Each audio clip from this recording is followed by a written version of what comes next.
Ça fait maintenant quelques jours qu'on est arrivé en Guyane française et il y a une chose qui nous a un peu choqués.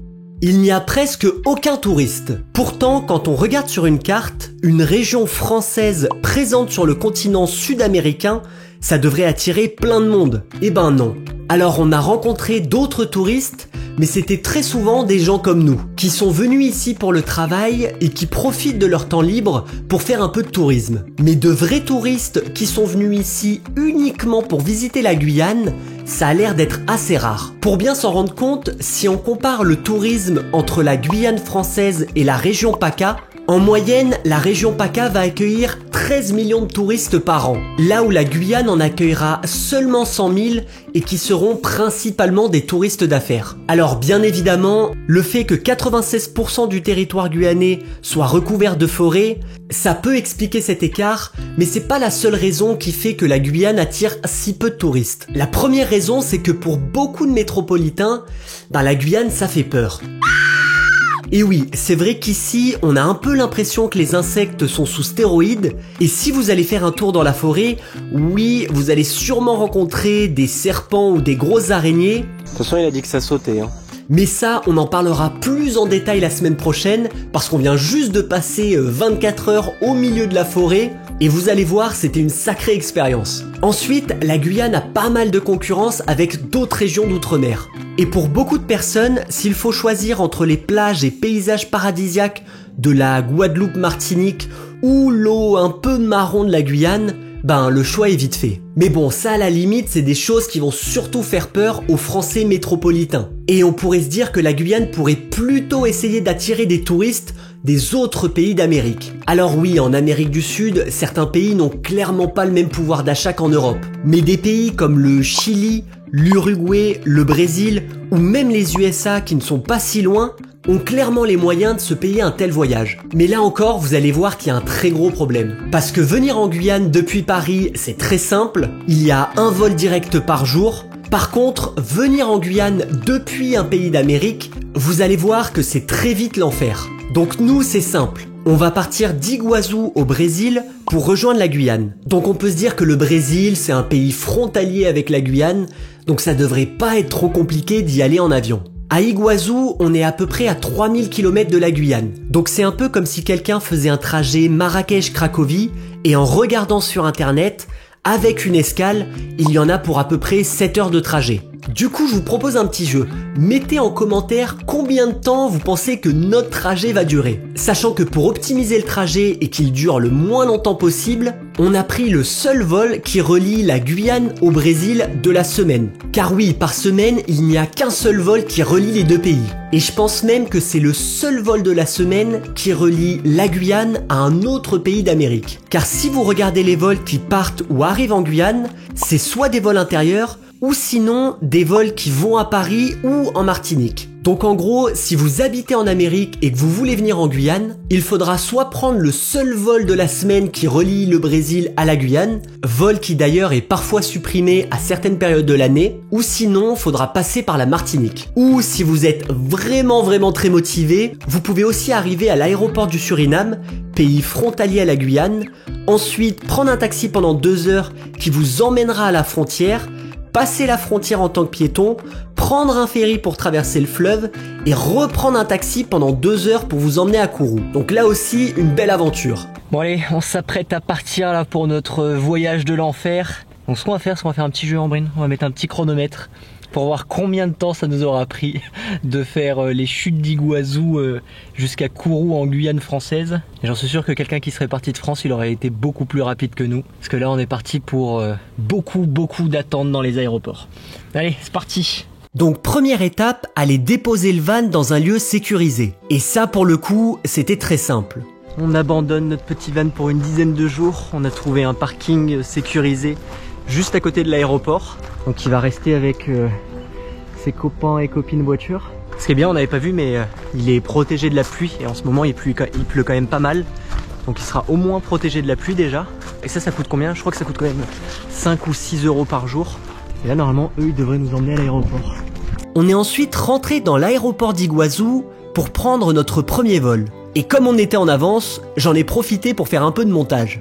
Notre premier vol va nous amener jusqu'à Sao Paulo, On aurait dû normalement aller en van jusqu'à là-bas, mais comme j'étais bien malade les 2 dernières semaines, on a perdu trop de temps et on n'a pas réussi à rejoindre Sao Paulo par la route. Alors comme vous pouvez le voir, Ambrine adore prendre l'avion, surtout le décollage. Et après 1 heure de vol et une collation pas top, on est arrivé dans l'aéroport de Sao Paulo. Bon allez, bah maintenant faut qu'on re-rentre dans l'aéroport. Ah non, on peut pas. Parce qu'il est 12h50 et notre vol il décolle je crois à 23h. Faut qu'on attende 19h pour pouvoir se réenregistrer. Ce que je te propose en moyenne, c'est qu'on aille chercher à manger. Et un endroit aussi où on peut rester pendant 6-7 heures tranquillement. Allez, c'est parti. Et oui, on n'a pas eu le choix, mais les escales entre les vols sont très longues. Du coup, on en a profité pour manger et bien sûr, faire un peu de montage. Bon, il est 17h34.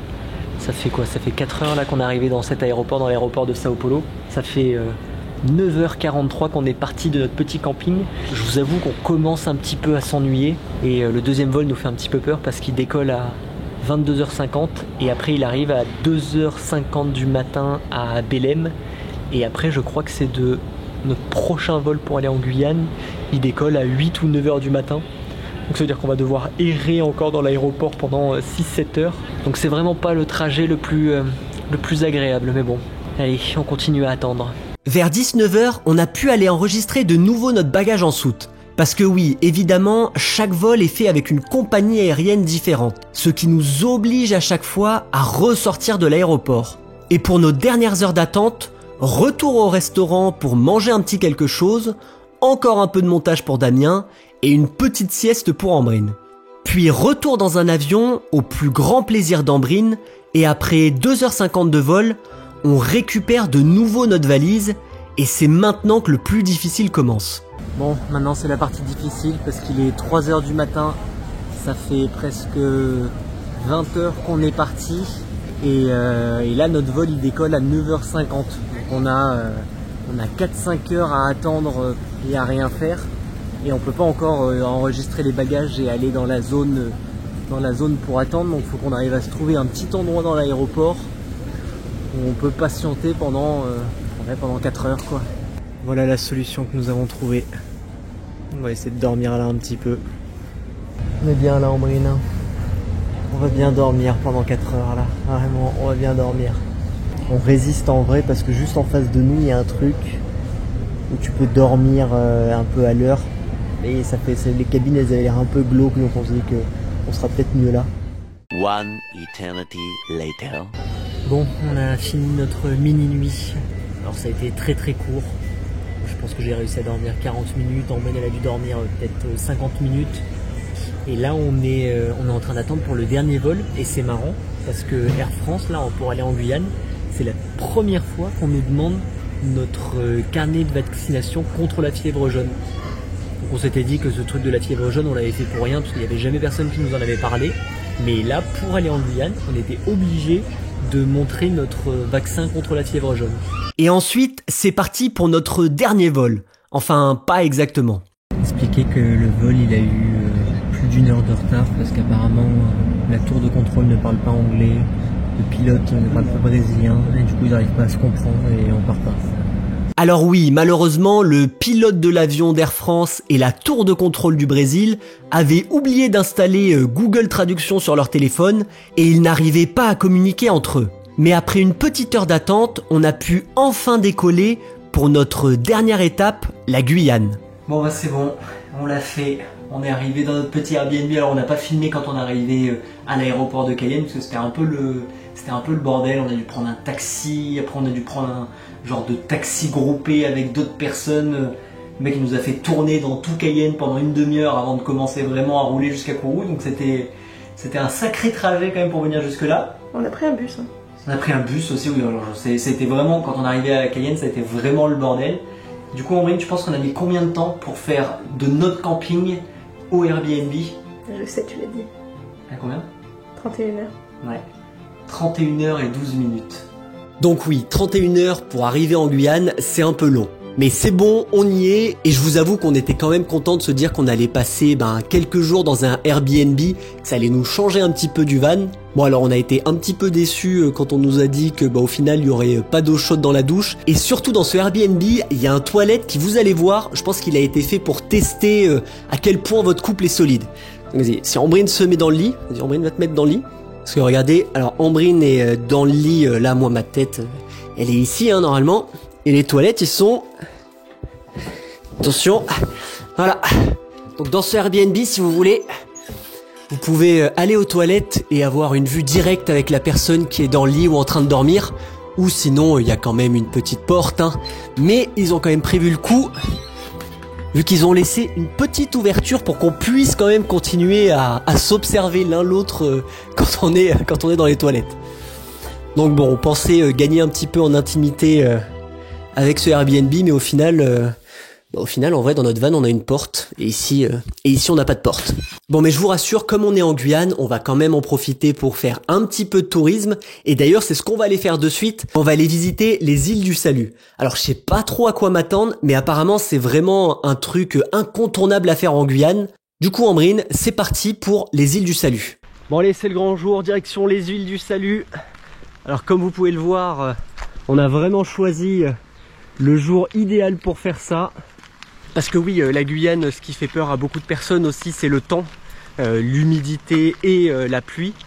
Alors nous, il faut savoir que ça fait une semaine qu'on est là. En réalité, il pleut souvent le matin, mais après, il a jamais plu toute la journée. Donc là, on prie pour qu'il pleuve pas toute la journée. On va direction le bateau, c'est à juste 5 minutes de notre appartement, donc c'est parfait.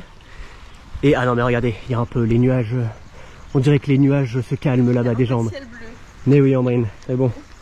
Moi j'ai déjà repris espoir. Pour se rendre sur les îles du Salut, on a dû prendre un catamaran et après un peu plus d'1 heure de traversée, on est arrivé sur l'île principale. Bon, le soleil n'était toujours pas au rendez-vous, mais ses principaux habitants, eux, l'étaient.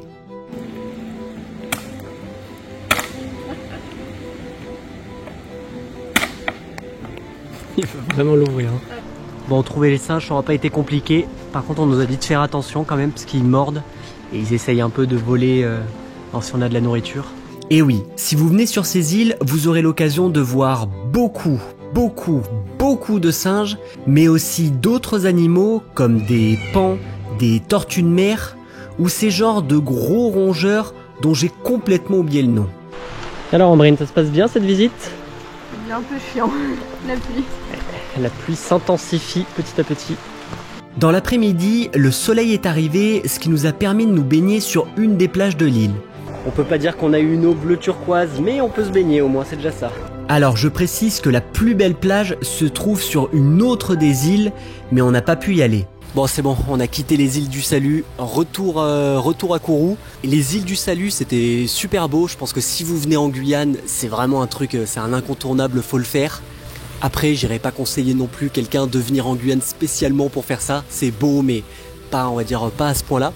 Et nous, on va arrêter la vidéo ici. Prochaine vidéo, vous allez voir, ça va être pas mal parce qu'on va aller passer 24 heures dans la forêt. Mais vous verrez ça la semaine prochaine. Merci d'avoir regardé et à la prochaine vidéo.